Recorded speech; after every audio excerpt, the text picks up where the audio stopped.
There was a woman who paid $35 for 26 animals that could not rise from the ground, and the rancher who sold them to her believed he was taking her money and her pride in the same transaction. He was wrong about the second part. He would be wrong about a great many things before this story was finished. She arrived at the sale yard on a Tuesday morning in early spring, when the frost had not yet decided whether it was done with the valley, and the mud along the fence lines was the color of old iron. Her name was Marin, and she was an orc woman, green-skinned and broad across the shoulders, with tusks worn smooth at the tips from years of pressing her tongue against them. She was 29 years old. She had in her coat pocket $38 and a folded piece of paper covered in small calculations, because paper was not something she wasted. She had a 4-year-old daughter named Britta sitting on her hip, and Britta's boots were mismatched because one had split at the sole and been replaced with the only boot in the charity bin at the way station that fit a child's left foot. Marin had not apologized for the mismatched boots. She was past the point in her life where she apologized for things that were simply the shape of scarcity. By the way, wherever in the world you're listening from right now, drop it in the comments. I genuinely love seeing how far these stories travel. Okay, where were we? The sale yard smelled of damp straw and lantern smoke, and the sour note of cattle that have not been well. She had walked the pens before the bidding opened, moving quietly so the animals did not startle, letting them smell her hand before she touched a flank. 26 cows were penned separately at the far end, a long, low enclosure that the yard men seemed to pass without looking at directly. They were hollow-flanked and dull-eyed, and several were down in the mud, their legs folded beneath them as though standing had become a problem too large to solve. Herefords mostly, with that red and white coloring that looked striking in good health and heartbreaking in bad. A few had scours, 2 had hip sores from lying too long on hard ground. None of them was in immediate danger of dying. As far as Marin could read them, they were depleted, at the bottom of a long slope. But they had not gone over the edge. She knew it was 11 minutes, because Britta asked 3 times when they were leaving, and Marin had learned to estimate time by the interval of her daughter's patience. She counted the animals again. 26. She did the calculation she had already done at home, and then did it again, because she was the kind of person who checked her arithmetic twice. The paper in her pocket said that if she could source enough groundwater on the 40 acres she had leased at the edge of the hill country, and she believed she could, because she had walked those acres in every kind of weather for 6 months and felt, in the way some people feel things beneath the surface, that there was water moving under the eastern pasture. If she could do that, and bring these animals back from the floor of themselves, she could run a small herd. She could be a rancher, not the kind who wore the word easily, who inherited it, along with the land and the brand and the certainty. The other kind. The kind who builds it with both hands from the ground up, and has nothing but the ground and the hands to start with. She found the yardmaster and asked him the floor price for the sick pen. He told her. She offered less, and he refused. She offered 35. And he looked at her the way men sometimes looked at her, calculating something that was not the cattle. And then he said, fine. She had $3 left of her 38. Getting the 26 cows to the 40 acres took 2 days and a borrowed wagon, and a patience that Marin had developed the way a person develops a callus, through repeated pressure, over time, until the place that once hurt simply became hard and useful. The weakest animals had to be coaxed to rise, steadied, moved in short intervals with long rests between. Britta rode on the wagon bench and narrated everything she observed in considerable detail, which Marin found both exhausting and necessary, because the child's voice was a kind of company that did not ask anything except to occasionally confirm that yes, that cow's ear was very large, and yes, the sky was becoming pink. The 40 acres sat at the base of a low ridge, where the hill country started to think about becoming something else. The previous tenant had grazed it hard and left, and the soil along the western edge was tired and pale. But the eastern pasture, where the ground dipped toward a seam of darker soil, had a faint green persistence that Marin had noticed on her very first walk through. She had crouched and put her palm flat on the ground in the way her grandmother had taught her, an old practice from the mountain communities where her people had lived before the dispersal, before the edicts that moved orc families off common land and into the margins. Her grandmother had called it listening with the skin. Marin had never decided whether it was real or a comforting story. She had decided it did not matter, because the result was the same. The lean-to she had built against the south face of the ridge was small and square and sufficient. She and Britta slept on a raised board platform in the corner, and the rest of the space was organized with a precision that visitors sometimes found startling, because every tool had a place, and every supply was counted and noted on the list, tacked to the center post. She had one cast-iron pan, dried beans, oat flour, rendered fat, and a box of salt she treated with the respect some people reserved for currency, because out here it more or less was. She did not have a well. This was the problem she had been turning in her hands since she signed the lease. The lease gave her water rights to any surface source on the property, but there was no surface source.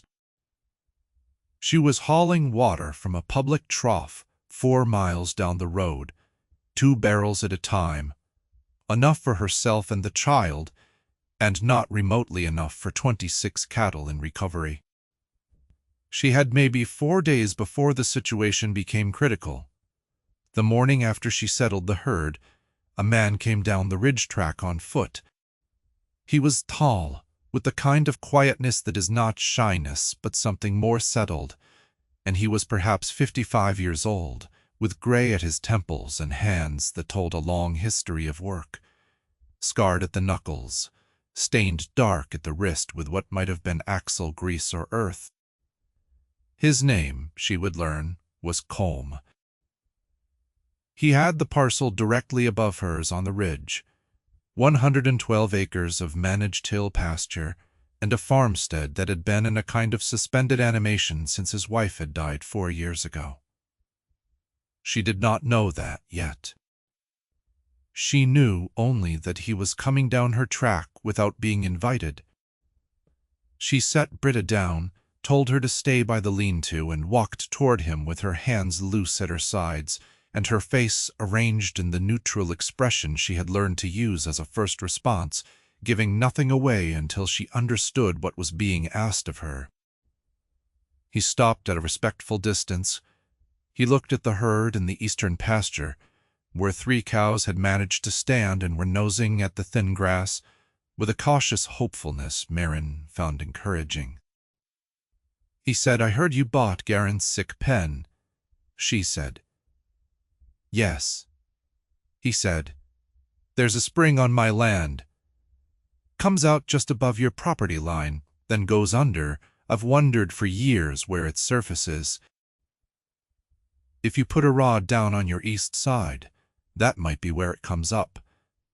Marin looked at him for a long moment, scanning for the shape of what was really being offered, for the cost that would appear later in a different form. She said, "What do you want for that information?" He seemed mildly surprised. He said nothing. You needed to know it. That sentence sat in the air between them, and neither commented on it. She said, I'll find the water first. If it's there, we can discuss whether I owe you anything. He nodded and walked back up the ridge track. Britta watched him go and said with considerable authority for a 4-year-old, he walks like our old dog. Maren had not thought about their old dog in a long time. She looked at her daughter and did not say anything. She drove the test rod into the eastern pasture that afternoon, because she did not have the luxury of waiting. The ground was soft along the dark seam, soft in the way that meant water was not far below.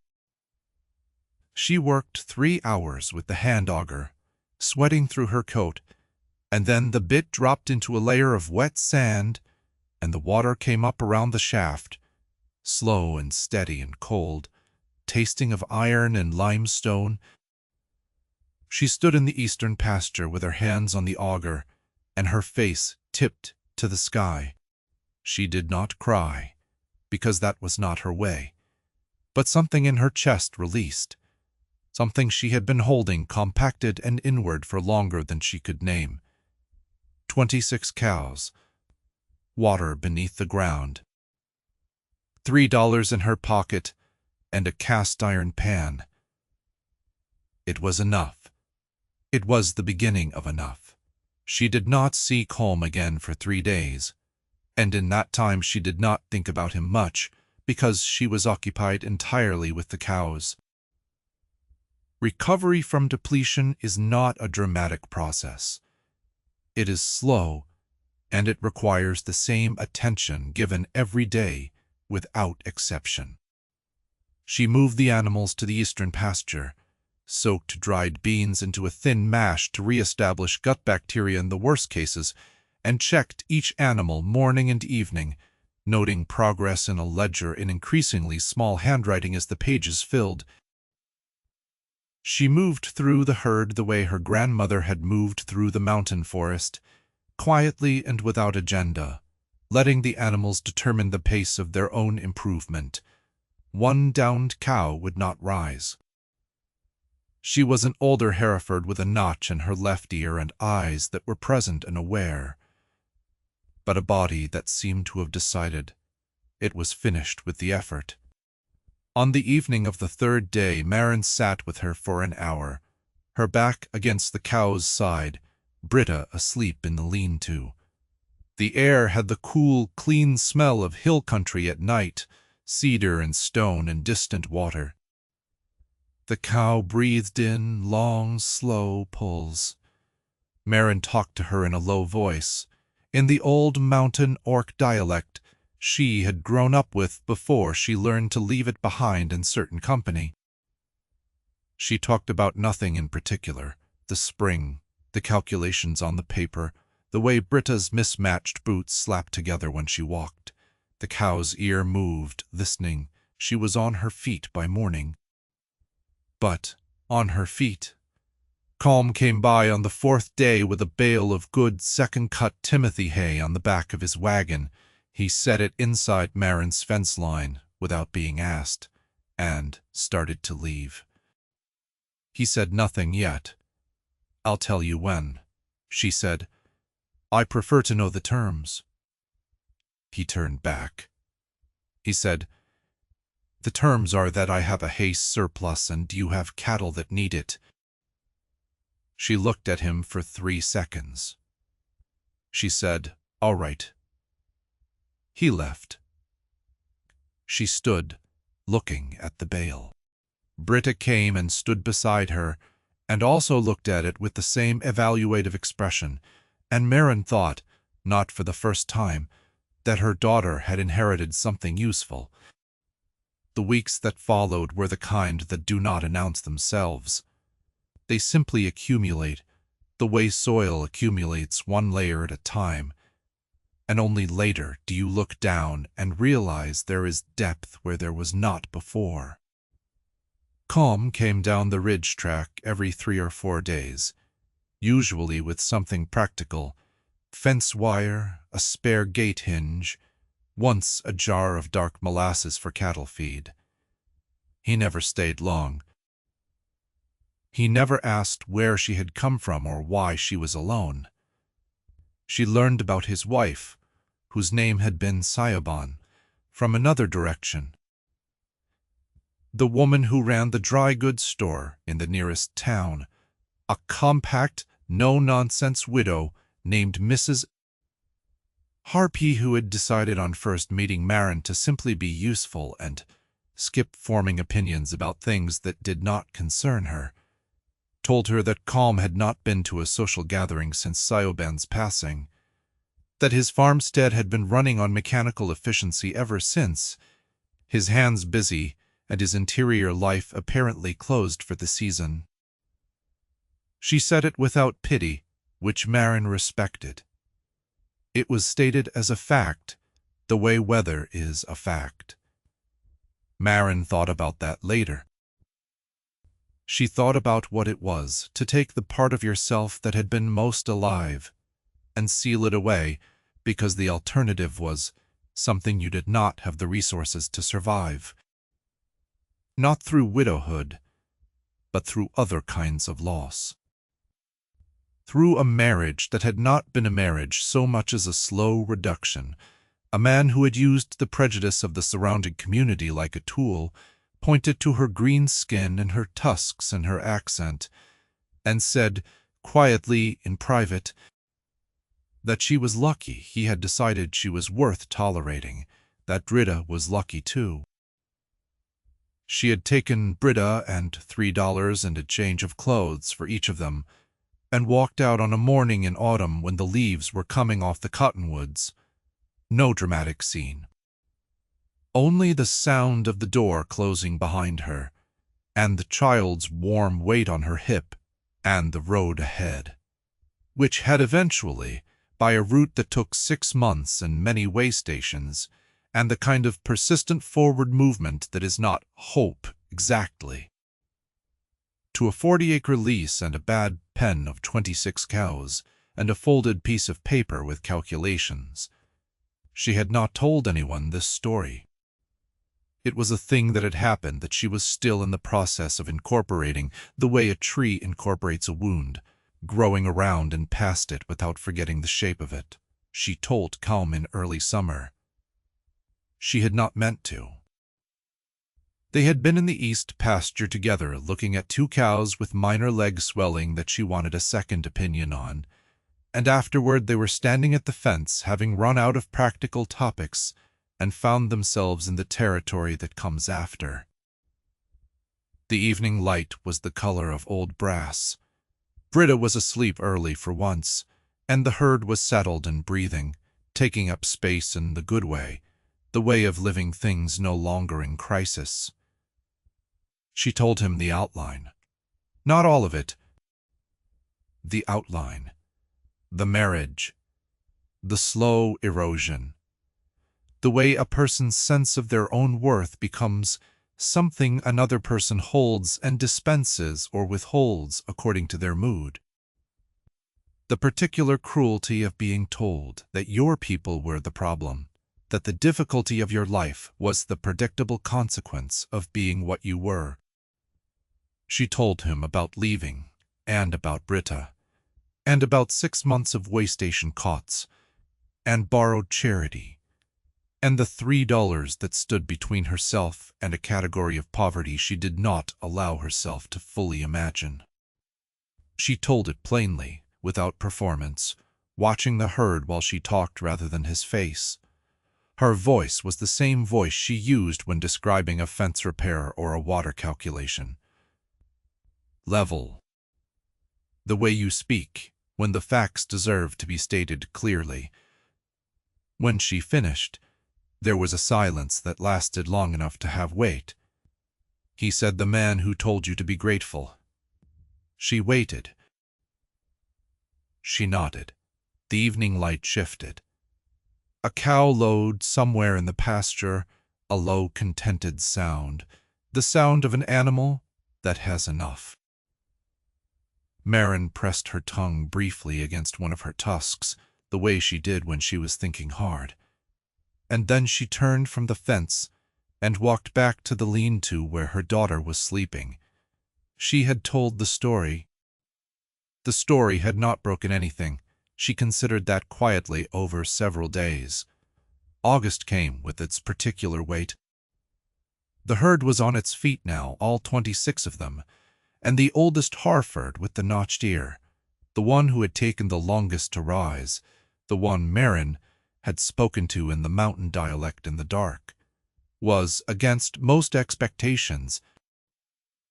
Marin had named her, quietly and without announcing it, Idun, after a figure from the old mountain stories who kept something precious and gave it out to those who needed it. Marin had written these in the ledger without comment. The community in the nearest town had not been simple. There was a range. Mrs. Harp had been a clear ally from the start. The man who ran the feed co-op made her wait consistently, while serving customers who had arrived after her, and addressed his answers to a point slightly above her left shoulder. The family south of her had brought a pie in the second week, not because they knew her, but because they had a policy about new neighbors, a policy Marin suspected had not been tested on an orc woman before, and was being extended now by stubbornness and genuine principle in equal measure. She worked with the consistency of someone who has learned that work is the most reliable thing, the thing that does not depend on how others feel about you. She expanded the well, cased it properly, built a small stock tank. She repaired the lean-to's south wall and insulated the sleeping corner for the winter. Still, months off, but that she was already preparing for, because that was her way. In her third month on the 40 acres, Calm offered to help her build a proper shelter before the cold came in, and she accepted, because she had determined by then that his offers were exactly what they presented themselves as: practical, unencumbered, freely made, not charity exchange. The exchange being that he had material and time and she had need, and that was sufficient accounting. They built a small house together over 3 weekends in September. 2 rooms, a proper chimney, and windows that kept out the wind. Britta supervised, issuing directives about where the light should fall and whether the window ledge was wide enough to sit on. It was, by a precise margin, wide enough to sit on. Marin thought that might have been the point all along. She did not think about her former husband very often. She had moved him from the center of her attention to the periphery, where he existed as a fact of her history, rather than a force in her present. He was far away. He had made no effort to find her. This, she reflected later, was her error. Not the leaving, which had been right and necessary, and the best decision she had made in years, but the assumption that a man who had invested considerable effort in controlling something would simply release it, because the thing had walked out a door. He came in late October on a Wednesday at mid-morning, when the air had taken on its first real cold, and the ridge above was showing frost along the exposed stone. He arrived in a hired wagon with a second man Marin did not know but recognized by type. Official-looking, carrying documents, with the studied neutrality of someone being paid to be present and not to have opinions. His name was Aldrich. He was 36 years old, and wore his respectability the way certain men wear it, like a garment never taken off, so thoroughly part of his presentation that it was impossible to see the man beneath. He was broad-shouldered and light-haired, and his voice had been trained through years of practice to sound like reason. In the 6 months since she left, he had apparently been composing his case, that Marin had taken the child who was, he said, equally his, under the law of the township, and that he had come to exercise his documented paternal claim. The second man was a township process server, with papers signed by a local magistrate in the region where Aldrich had filed. A magistrate who had not spoken to Marin and had not been given the opportunity. Aldrich stood in her yard and said her name in the tone of a man who is certain he is right, and uncertain why she has not yet acknowledged it, and said she could make this simple or complicated, but the outcome would be the same, and the only question was how much of her dignity she wanted to spend getting there. Marin stood very still. She felt the cold of the morning on her face and the ground under her boots, and the presence of the lean-to behind her, where Britta was inside with Mrs. Band. Harpo, who had come for her weekly visit, and who was, at this moment, an entirely accidental piece of good fortune. She said, "You came a long way."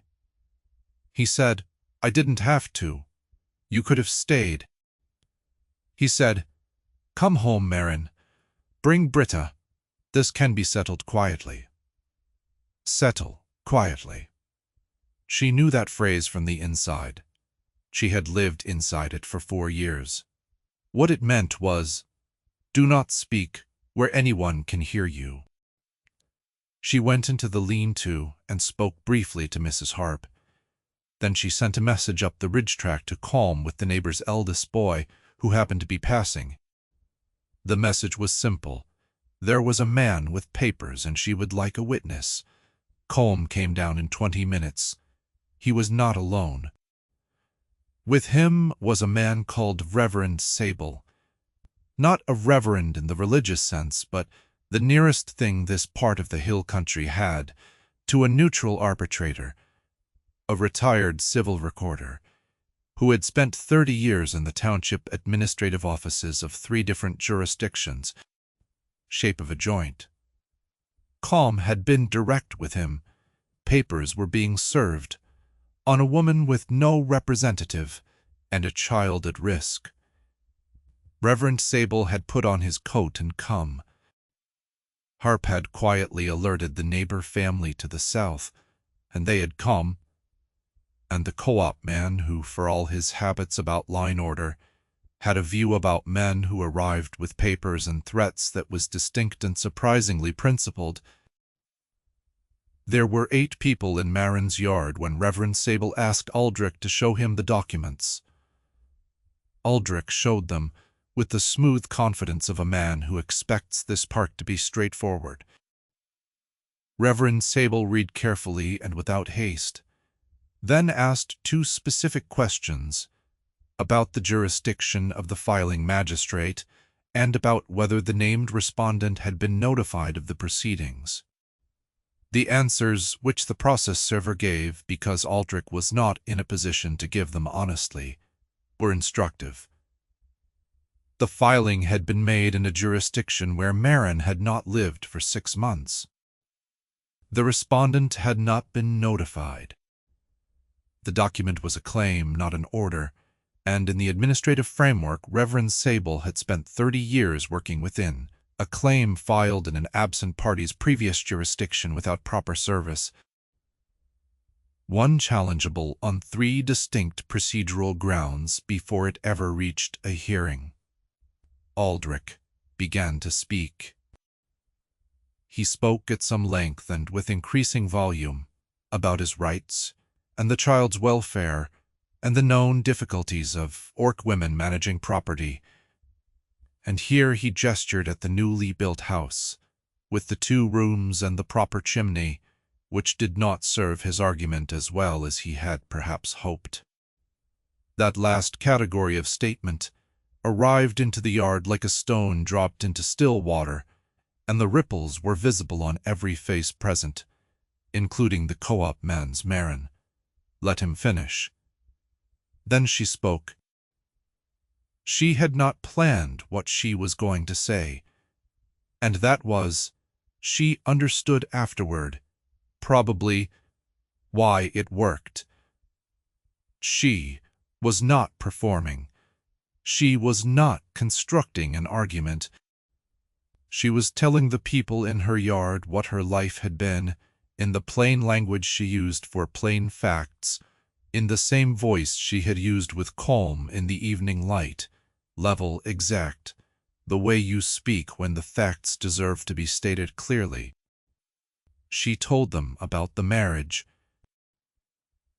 about 4 years of being measured and found consistently wanting, the way a person's judgment and competence and sense of what they deserved could be taken apart and handed back in pieces until they forgot what the whole had looked like. She told them about being told that her people were the reason for every difficulty. She told them about the morning she left, Britta's mismatched boots, and $3 and 6 months of way stations, and $35 for 26 sick cows and the rod she had driven into the eastern pasture. She told them she had not taken anything that was Aldrich's.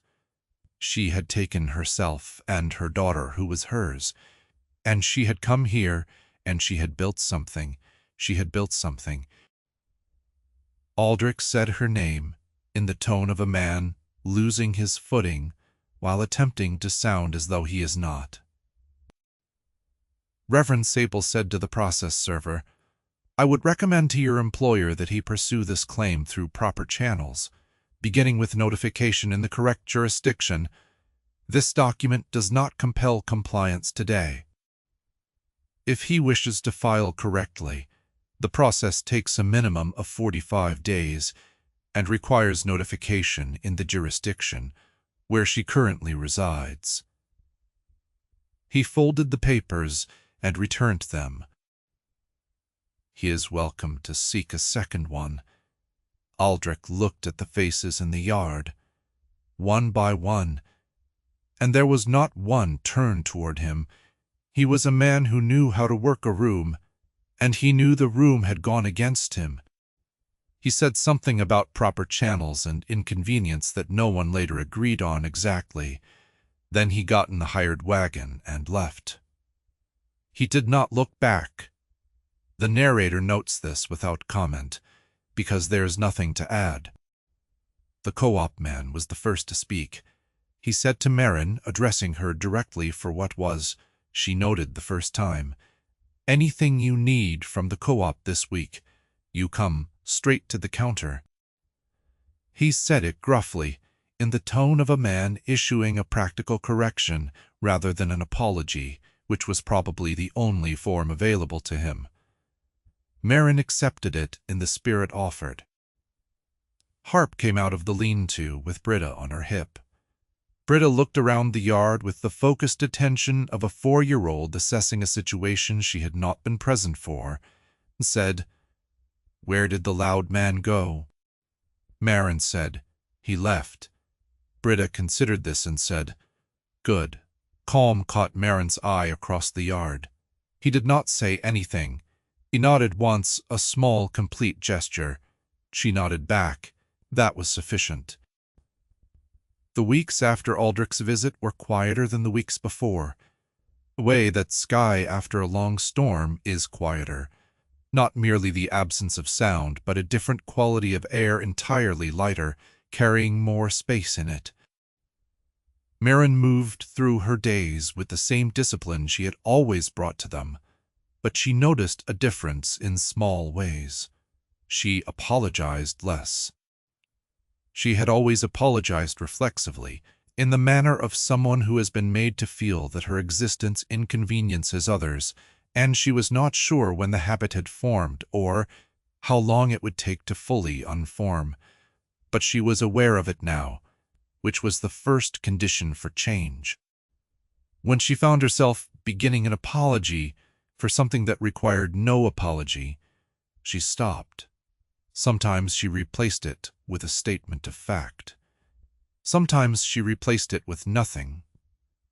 Nothing was often better.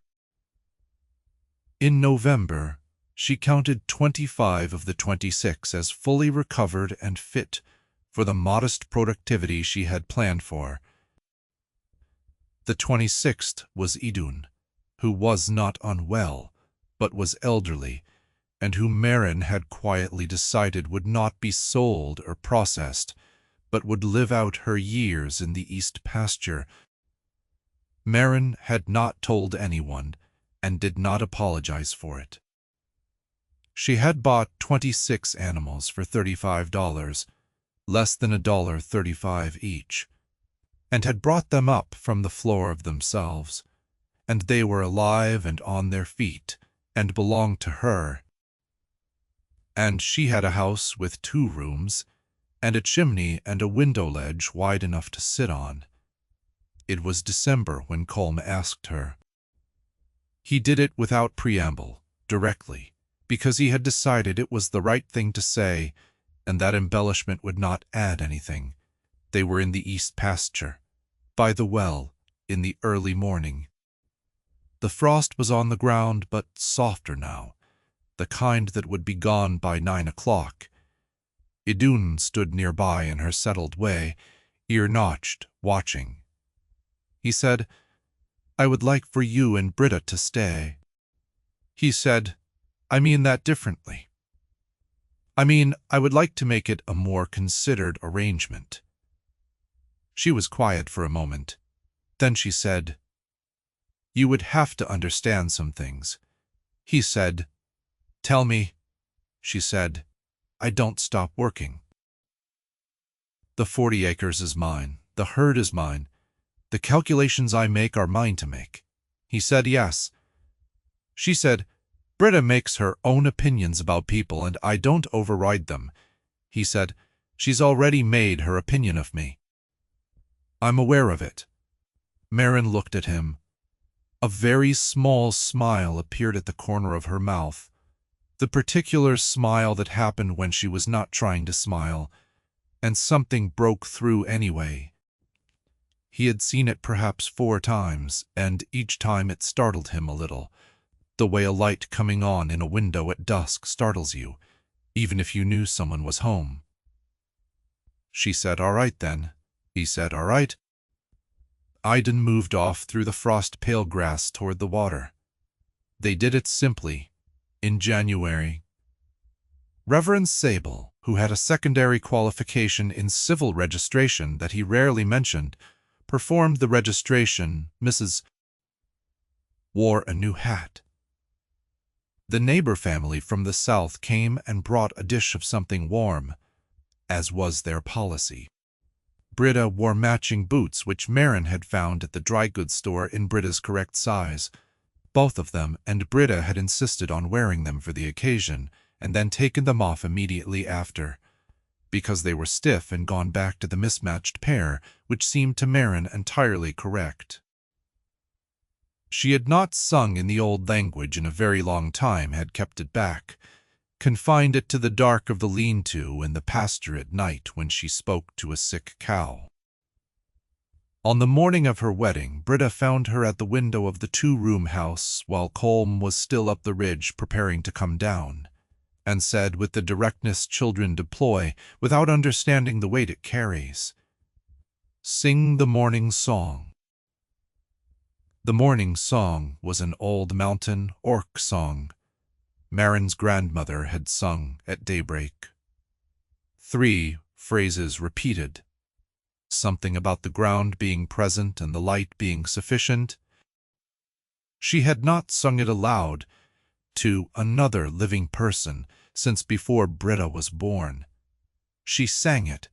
It filled the 2 rooms. It went out the window into the frost-bright January morning and dispersed into the hill country air, and Britta stood in the center of the room and listened with the complete attention of a small person receiving something important, and did not say anything for a full 30 seconds after Marin finished, which was the longest Britta had ever been silent in her 4.5 years of life. Then she said, "Again there are wounds that do not close. There is loss that stays in the body the way water stays in limestone, absorbed into the structure, present, part of what the thing is now. Marin carried what she carried. Colm carried what he carried.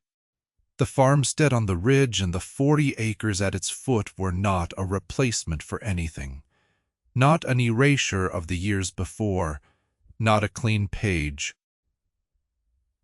They were what comes after, which is different, accumulated, complicated, warm with the specific warmth of things that are still here. The old country said it this way, in the mountain dialect her grandmother had used. The soil does not forget the roots that grew in it first. It only finds room for what is growing now. She had found the water that no map showed. She had brought 26 animals back from the floor of themselves. She had spoken her truth, plainly in a yard full of witnesses, and the truth had held the morning song was back in the air where it belonged. That was the shape of it. That was enough. That was more than enough, and she knew it, standing at her window on a January morning with frost on the ground and the smell of the fire coming from the house behind her, and her daughter asking for the song again. The more than enough was something she had built herself from the ground up, with the ground and the hands. The way roots find water beneath soil no map ever showed, she had found the life that was waiting beneath the surface of the one she had been made to accept, and she had broken through to it, and it was cold and real, and entirely hers.